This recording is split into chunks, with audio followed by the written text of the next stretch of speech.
नमस्कार, देश देशांतर में आपका स्वागत है। मैं हूं आरफा खानम शेरवानी। आज हम बात कर रहे हैं उत्तर प्रदेश चुनाव की। चुनाव के नज़रिए से राज्य में दो बड़ी घटनाएं हुई हैं। अखिलेश यादव को साइकिल चुनाव चिन्ह का हकदार चुनाव आयोग ने मान लिया है और समाजवादी पार्टी कांग्रेस पार्टी के साथ गठबंधन करने जा रही है, इसकी भी घोषणा हो गई है। साथ ही आरएलडी के भी साथ आने की पूरी संभावनाएं हैं। साथ ही बीजेपी ने भी अपने उम्मीदवारों की पहली लिस्ट जारी कर दी है। उत्तर प्रदेश चुनाव की तस्वीर अब पहले से भी ज़्यादा दिलचस्प नजर आ रही है, हालांकि जटिल भी हो गई है। क्या अब उत्तर प्रदेश में चुनाव बिहार की तर्ज पर होता नजर आ रहा है? क्या समाजवादी पार्टी और बीजेपी इस चुनाव के दो ध्रुव हैं? और इस सब के बीच आखिर मायावती और उनकी पार्टी बीएसपी कहाँ हैं? ये हम जानने की कोशिश करेंगे अपने मेहमानों के जरिए। राजनीतिक मेहमानों में मेरे साथ अनिला सिंह मौजूद हैं, प्रवक्ता हैं बीजेपी की। समाजवादी पार्टी के सांसद जावेद अली खान मेरे साथ स्टूडियो में मौजूद हैं। संजय कुमार हैं, डायरेक्टर हैं CSDS के। और साथ ही Arvind Kumar Singh, senior assistant editor Rajya Sabha television के मौजूद हैं और उत्तर प्रदेश का भी चुनावी दौरा वो करके आए हैं, वहाँ से कई खास रिपोर्ट्स फाइल की हैं अरविंद कुमार सिंह ने। बहुत बहुत स्वागत है सभी मेहमानों का। अदिति भी मेरे साथ जुड़ गई हैं। फिलहाल अदिति फर्नेस बिजनेस स्टैंडर्ड से।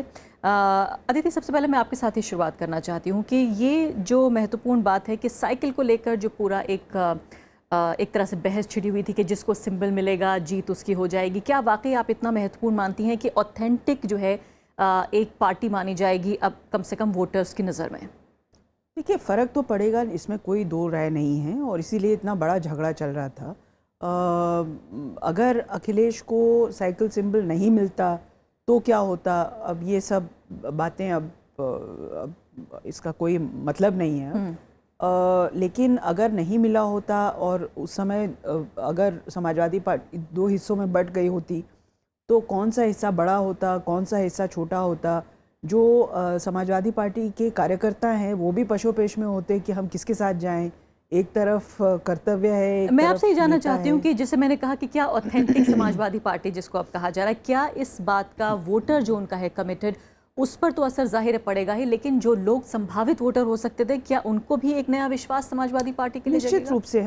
जहाँ तक हमारी समझ है, हमारे आकलन में करीब 75 लाख ऐसे लोग हैं जो कि 18 साल की उम्र पहुंच चुके होंगे और वो पहली बार अपना मताधिकार यहाँ पर दायर करेंगे।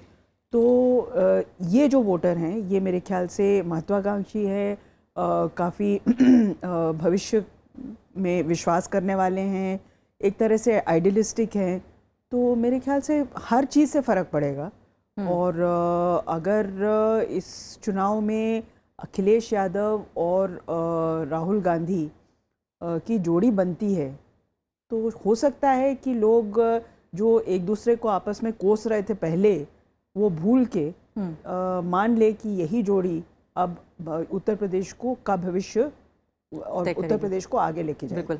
तो इससे पहले कि मैं राजनीतिक मेहमानों की तरफ आगे बढ़ूं, मैं जो विशेषज्ञ हैं उनसे जानने की कोशिश कर रही हूं। संजय कुमार जी, मैं आपकी तरफ आना चाहती हूं। ये बताइए फिलहाल कि कितना महत्वपूर्ण आप ये मानते हैं चुनाव से 3 हफ्ते पहले ये जो डेवलपमेंट है कि एक तरह से लग रहा है कि जो परिवार का विवाद था समाजवादी पार्टी का, क्या आप ये समझते हैं कि ये निपट गया है या फिर ये सिर्फ सतही स्तर पर हमें ऐसा नजर आ रहा है?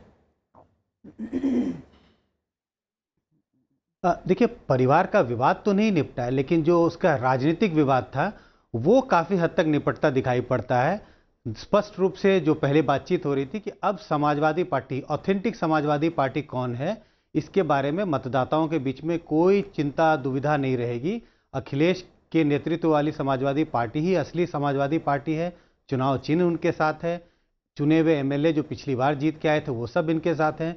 तो इस पूरे घटनाक्रम का पूरे चुनाव पे बहुत असर पड़ता हुआ दिखाई पड़ता है। वोटरों के मन में जो दुविधा थी, और देखिए चुनाव चिन्ह की एक बहुत अहम भूमिका है भारत के चुनाव में। भारत के मतदाताओं में बड़ी संख्या में जो लोग हैं वो अशिक्षित हैं और लोग चुनाव के चिन्ह पर वोट डालते हैं, न कि उम्मीदवारों के नाम और उम्मीदवारों की क्वालिटीज देख के।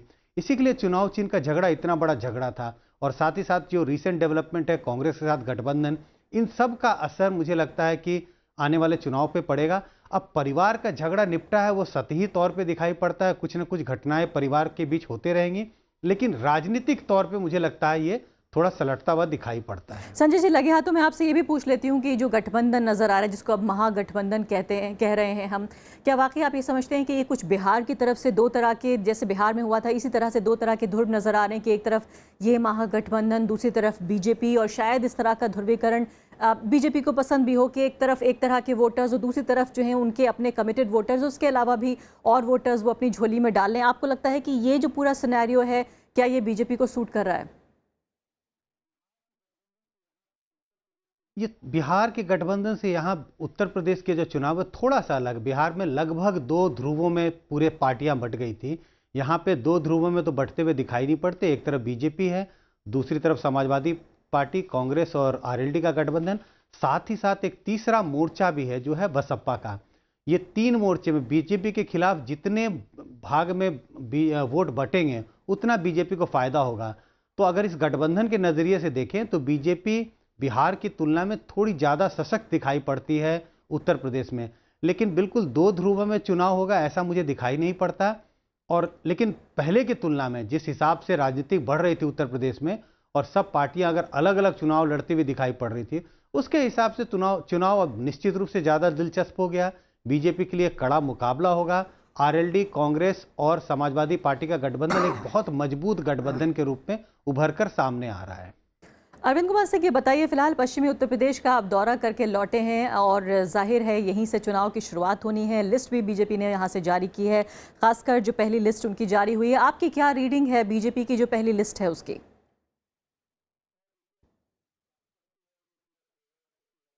देखिए आरफा जी, मैं तो बागपत से और ये पूरा फिरोजाबाद तक के इलाके में रहा हूँ और शुरुआती काफ़ी दिनों तक तो बहुत असमंजस की स्थिति रही, खासतौर पर जबकि ये जो है बीजेपी की लिस्ट नहीं आ रही थी और अब जो है जाके बीजेपी की लिस्ट भी आ गई। और आज आप देख रही होंगी कि सूचना जारी हो गई और 24 तारीख तक मतदान की प्रक्रिया चल रही है, जो खासतौर पर नामांकन की, और 11 फरवरी को इलेक्शन होने हैं इस इलाके में। तो निश्चित तौर पर अब तस्वीर काफ़ी हद तक साफ हो गई है और बीजेपी की पूरी कोशिश है कि यहाँ जो है एक अच्छा स्थिति बनाने की कोशिश करे, जबकि पिछले 2014 के चुनाव में उनको जो फायदे हुए थे जिस तरह से वो माहौल अब नहीं है। और निश्चित तौर पर नोटबंदी ने यहाँ लगभग हर हल्के में असर डाला हुआ है। और अभी जैसे संजय जी कह रहे थे, तो अब जो है तस्वीर भी गठबंधन की एक तरह से साफ हो रही है। और ये अब जो टक्कर है 2012 की तुलना में अगर आप देखेंगे तो निश्चित तौर पर ये जो गठबंधन है कांग्रेस का और आरएलडी का और समाजवादी पार्टी का, अखिलेश का, ये एक मजबूत गठबंधन होगा। अगर 2012 का अगर आप देखेंगे आरफा जी, तो आपको लगेगा कि पिछले बार लहर थी समाजवादी पार्टी की, लेकिन इसके बावजूद इस इलाके में उसको कुल जो 73 सीटें हैं उनमें से समाजवादी पार्टी को कुल मिलाकर के जो है 24 सीटें मिली थी। और बीएसपी के खिलाफ माहौल होने के बावजूद जो है उसे 23 सीटें मिली थी।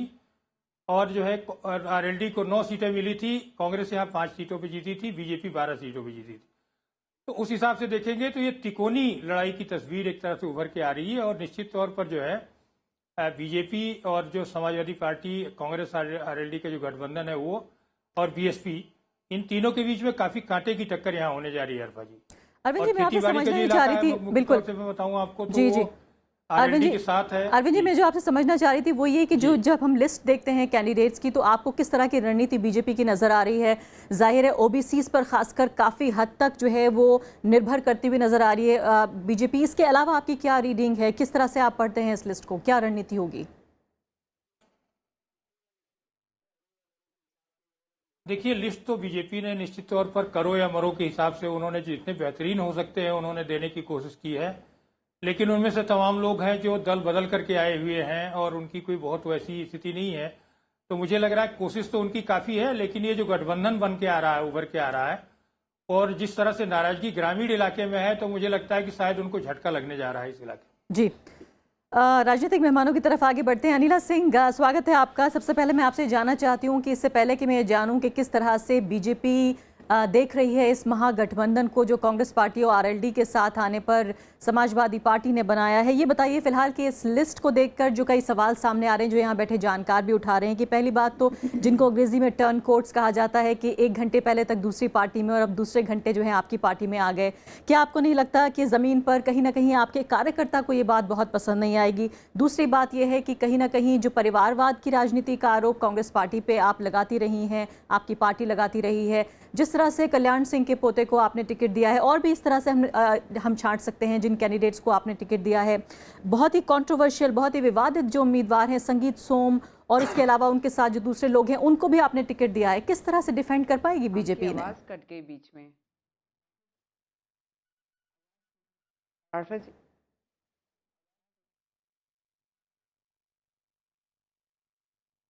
अनिला जी, आपको आवाज आ रही है? ठीक है, उन तक जाने की हम दोबारा कोशिश करेंगे। जावेद अली खान, ये बताइए कि काफ़ी हद तक ये भी एक बड़ा विवाद था मुलायम सिंह और अखिलेश यादव के बीच में कि कांग्रेस पार्टी से जो है वो गठबंधन किया जाए ना किया जाए। अब जबकि एक तरह से ऑथेंटिक समाजवादी पार्टी बन गई है, आपका गठबंधन भी हो गया है, कौन सा ऐसा फ़ायदा है जो कांग्रेस पार्टी से मिलने वाला है इस गठबंधन को? देखिए, अखिलेश जी की काफ़ी समय से ये राय रही है कि अगर हम चुनाव मिलकर के लड़े कांग्रेस और समाजवादी पार्टी, तो हम ज़्यादा बेहतर तरीके से परफॉर्म कर पाएंगे और बीजेपी को ज़्यादा शिकस्त दे पाएंगे।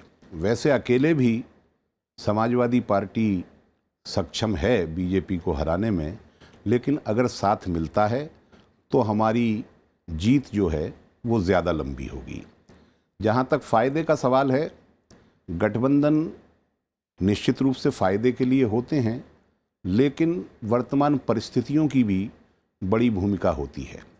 हम 2017 में पूरे तौर से उत्तर प्रदेश में समाजवादी पार्टी की नेतृत्व की सरकार बनाना चाहते हैं अखिलेश यादव जी के, और एक आधारशिला रखना चाहते हैं 2019 में जो यहाँ झूठी इमारत दिल्ली में खड़ी हुई है, इसको तहस नहस करने की। नहीं, क्या ये नर्वसनेस नहीं बता रहा है ये समाजवादी पार्टी की कहीं ना कहीं जो कांग्रेस पार्टी जिसका बहुत ज़्यादा कोई वजूद नहीं है, कोई अस्तित्व नहीं है, आरएलडी जो भी मिल जाए उसके साथ गठबंधन करने को तैयार हो रही है फिलहाल समाजवादी पार्टी, जो भी क्या मिल एक तरह जाए, की नर्वसनेस नजर आ रही है आपको? जो भी मिल जाए वैसी स्थिति नहीं है।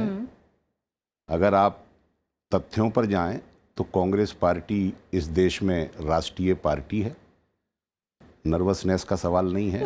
आरएलडी उत्तर प्रदेश की स्टेट लेवल की पार्टी है, वो भी कोई कम वजूद वाली पार्टी नहीं है। और नर्वसनेस तो बिहार में हमने बीजेपी की देखी कि जीतन राम मांझी के साथ जुड़ गए। अनुप्रिया पटेल की पार्टी का कोई वजूद नहीं है, इतनी बड़ी लहर चल रही थी मोदी जी की, तो अनुप्रिया पटेल जी के अपना दल के साथ जुड़ गए। तो इनकी तो नर्वसनेस थी, लेकिन हम तो पूरा सोच समझ करके कांग्रेस के साथ एक गठबंधन बनाने की राय कायम करके आगे बढ़ रहे हैं। अनिला सिंह जी मेरे साथ जुड़ गई हैं, वापस आप तक लौटने की कोशिश करूंगी। अनिला जी, मैं आपसे लंबा चौड़ा सवाल पूछा, हालांकि आवाज़ आप तक नहीं पहुंच पाई। मैं छोटे तौर पर सूक्ष्म तरीके से पूछने की कोशिश करती हूं कि कई चीज़ें इस लिस्ट को देखकर सामने नज़र आ रही हैं। सबसे बड़ी बात तो ये है कि जिन लोगों ने दल बदल किया है, जिन्हें टर्न कोट्स हम अंग्रेजी में कहते हैं, उनको बीजेपी ने शामिल किया है इस लिस्ट में। संगीत सोम और सुरेश राणा जैसे बेहद विवादित लोगों को आपने टिकट दिया है, और परिवारवाद के लिए हमेशा बीजेपी लड़ती रही, बीजेपी आरोप लगाती रही कांग्रेस पार्टी पर। अब कल्याण सिंह के पोते को आपने टिकट दिया है, किस तरह से आप ये डिफेंड करेंगे, किस तरह से इसको जस्टिफाई करेंगी? देखिए, मैं उत्तर देना शुरू करूंगी। जो आपका पहला प्रश्न था कि टर्न कोड्स के बारे में आपने मुझसे कहा है, तो मैं आपसे यहाँ केवल एक बात कहना चाहूँगी। जब दूसरे राजनीतिक दलों के कार्यकर्ता अपना दल छोड़कर भारतीय जनता पार्टी जैसे दलों में शामिल होते हैं, तो सीधे सीधे ये समझ लेना चाहिए कि वो अपनी जिस पार्टी को छोड़कर आए हैं वहाँ पे कहीं ना कहीं फ्रस्ट्रेशन महसूस कर रहे थे, और उनको लगता है कि नहीं, एक बेहतर राजनीतिक दल जहाँ जो कि वाकई में डेमोक्रेटिक है, उनकी बात सुन सकता है, समझ सकता है, और उसकी आइडियोलॉजी में जब वो शामिल हो जाते हैं तो वो दूसरे राजनीतिक दल के नहीं होते हैं, वो भारतीय जनता पार्टी के विचारधारा से जुड़ जाते हैं, तो उनको अब हम भारतीय जनता पार्टी के परिवार का एक हिस्सा मानेंगे ना। जब वो भारतीय जनता पार्टी के कार्यकर्ता हो गए तो उनको कार्यकर्ता के रूप में हम टिकट दे रहे हैं, तो उनको हम बाहर वाला नहीं कह सकते हैं। हाँ, ये फ्रस्ट्रेशन जो है बाकी राजनीतिक दलों का हो सकता है, क्योंकि वो देहात मलते हुए देख रहे हैं कि किस प्रकार से उनके कार्यकर्ता जो हैं उनकी पार्टी छोड़कर भारतीय जनता पार्टी से जुड़ते चले आ रहे हैं। देखिए, भारतीय जनता पार्टी जिस प्रकार से उभर रही है, पूरे देश में उभर रही है, तो ये तो नहीं कह सकते हैं कि पूरे देश की जो जनता है वो मूर्ख है। कहीं ना कहीं उनको दिखाई दे रहा है, उनको होप नजर आ रही है, उनको आशा नजर आ रही है। अनिला जी, मेरे एक सवाल यही का एक ऐसा दूसरा हिस्सा भी राजनीतिक था दल है जो कि अपने कार्यकर्ताओं का भी जी।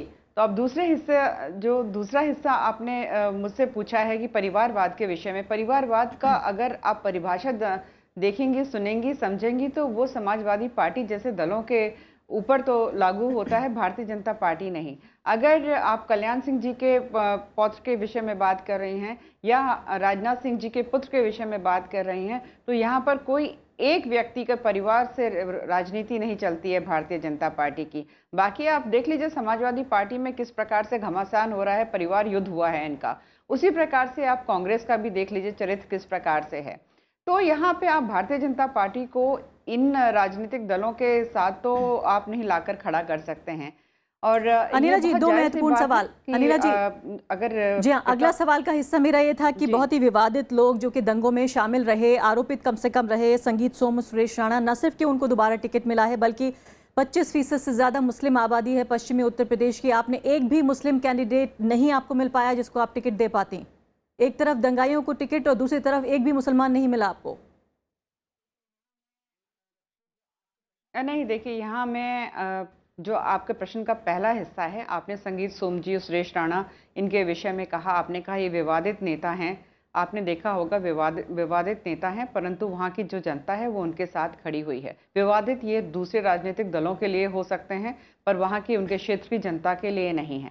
और बाकी आपने टिकट के विषय में कहा, मेरे ख्याल से मैं सही व्यक्ति नहीं हूँ जो इसका उत्तर दे सकती हूँ। ये राष्ट्रीय अध्यक्ष जी बेहतर तरीके से बता सकेंगे कि किसको टिकट देना था या दिया है और किसको नहीं दिया है। जी अदिति, ये बताइए फिलहाल कि एक भी मुस्लिम कैंडिडेट नहीं मिला पूरे 25% से ज़्यादा आबादी में। किस तरह का मैसेज जो है बीजेपी देना चाहती है इस टिकट डिस्ट्रीब्यूशन के ज़रिए? मेरे ख्याल से इस इलाके में तो एक भी मुसलमान को टिकट नहीं मिला है बीजेपी का, और शायद ही मेरे ख्याल से इन्हें गिने मुसलमानों को ही दिया जाएगा। लेकिन इसमें कोई आश्चर्य की बात नहीं है। हम तो जानते हैं कि बीजेपी में ये धारणा है कि मुस्लिम समाज उसे वोट ही नहीं देगा, तो उसको टिकट देने से कोई फायदा नहीं है। संजय जी, एक बड़ा दलील ये दी जाती है कि भाई बीजेपी को जब मुस्लिम समुदाय वोट ही नहीं देता तो फिर आखिर क्यों बीजेपी भी ऑब्लाइज करे और क्यों जो है वो कैंडिडेट्स को टिकट दे, क्यों जाया करे अपने टिकट्स, अपने उम्मीदवारों को?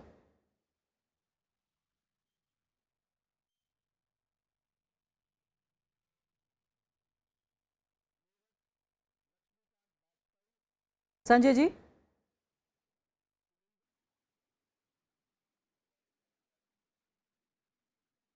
संजय जी, आपको मेरी आवाज आ रही है?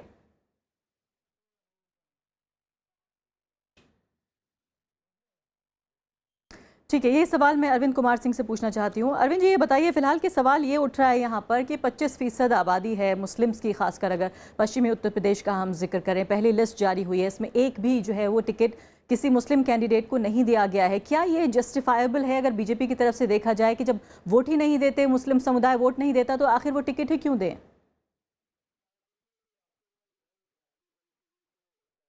देखिए, तो वास्तव में जो है एक राष्ट्रीय दल के लिए तो जो आपने सवाल खड़ा किया है एक नैतिक सवाल हो सकता है, लेकिन यहाँ जो है आपने देखा होगा पश्चिमी उत्तर प्रदेश में इसके पहले जो है मुख्तार अब्बास नकवी को टिकट लोकसभा में मिला है, और इस तरह से इनके कई नेता हैं जो माइनॉरिटी सेल में जो काम करते रहे हैं। लेकिन ये जो पूरा है, जैसा कि आपको मैंने पहले ही कहा कि इनकी पूरी जो राजनीति है कि जिताऊ लोगों को ले आने के लिए कि किसी भी तरीके से, तो शायद यहाँ कोई रिस्क लेने की उन्होंने कोशिश नहीं की है, क्योंकि जो एक मान्यता तो है ही है कि बीजेपी ये मान के चलती है कि मुसलमान आमतौर पर वोट नहीं देगा उनको और दूसरे दलों से जुड़ा हुआ है, इसलिए जो है, और ये जो इलाका है निश्चित तौर पर मुसलमान और किसान ये तो बहुत ही निर्णायक भूमिका में यहाँ है। तो इस मामले में तो निश्चित तौर पर ये बीजेपी के राष्ट्रीय नेतृत्व जो है यही इस मामले में बता सकते हैं कि उन्होंने क्यों ऐसा किस हिसाब से किया है। लेकिन ये तो जरूर मैं देख रहा हूं कि जो लोग कल आ गए हैं उनको टिकट यहाँ मिला है। जी हाँ, अनिला जी बताइए, एक बहुत दिलचस्प बात यह है कि जहां हम दो ध्रुवों का जिक्र कर रहे हैं, ऐसे में बहुत ही मजबूत जो कंटेस्टेंट हैं दूसरी पार्टी है बीएसपी, उसकी अभी तक इस पूरे फसाने में या पूरे जो है कार्यक्रम में चर्चा नहीं हुई है। मुझे बताइए कि बीजेपी की नज़र में, उसकी रणनीति में बीएसपी कहाँ स्थान रखती है? देखिए अरफा जी, मैं अगर पूरे उत्तर प्रदेश के विषय में बात करूं तो 2012 में उत्तर प्रदेश की जनता ने बीएसपी को रास्ता दिखा दिया था बाहर का, और अखिलेश यादव के चेहरे पे वोट किया और समाजवादी पार्टी आ गई। और समाजवादी पार्टी ने किस प्रकार से कुशासन दिया उत्तर प्रदेश को, ये किसी से छुपा नहीं है। और उसको छुपाने के लिए पिछले 6 महीने से इनकी नूरा कुश्ती चल रही है, परिवारवाद चल रहा है। और ये आप भी जानते थे और हम भी जानते थे कि अंत में क्या होगा, ये सब मिल जाएंगे।